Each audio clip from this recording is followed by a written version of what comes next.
Hello, mayong bunta guys, no? Ito pala itong first Christmas party of Magallanes Lions Club International here in my town, and this is my first time to have here to experience and to have party for the fellow Lions, mga kamembre, mga membro ka bro.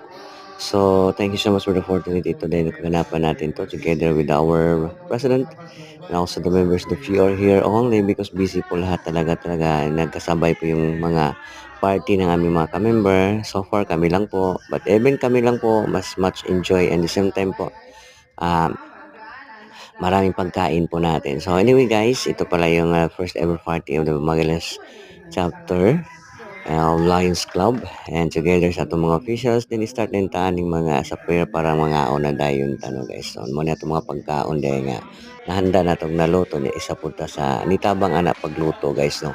So even nga kami man nagpaabot sa ban pero wala pa man, so nag-enjoy na yun mi para ma-take time na para pag umanong taon chika-chika kantaham o busog match gid kay may ani nga time guys, kay mao gini ang pagtapok na mga Lions niya bisan pa daghan kay mga circumstance challenge sa amo na itabo, pero we are very worthful and happy kasi tuloy pa rin kahit anong mangyari, kasi ganito talaga ang as a brotherhood. At the same time ang purpose lang naman is to serve people who need this. Kung may time ka, okay yun. May pera ka, mas okay yun.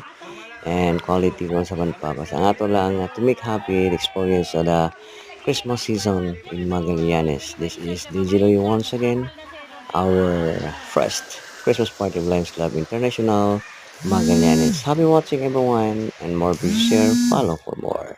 Hello.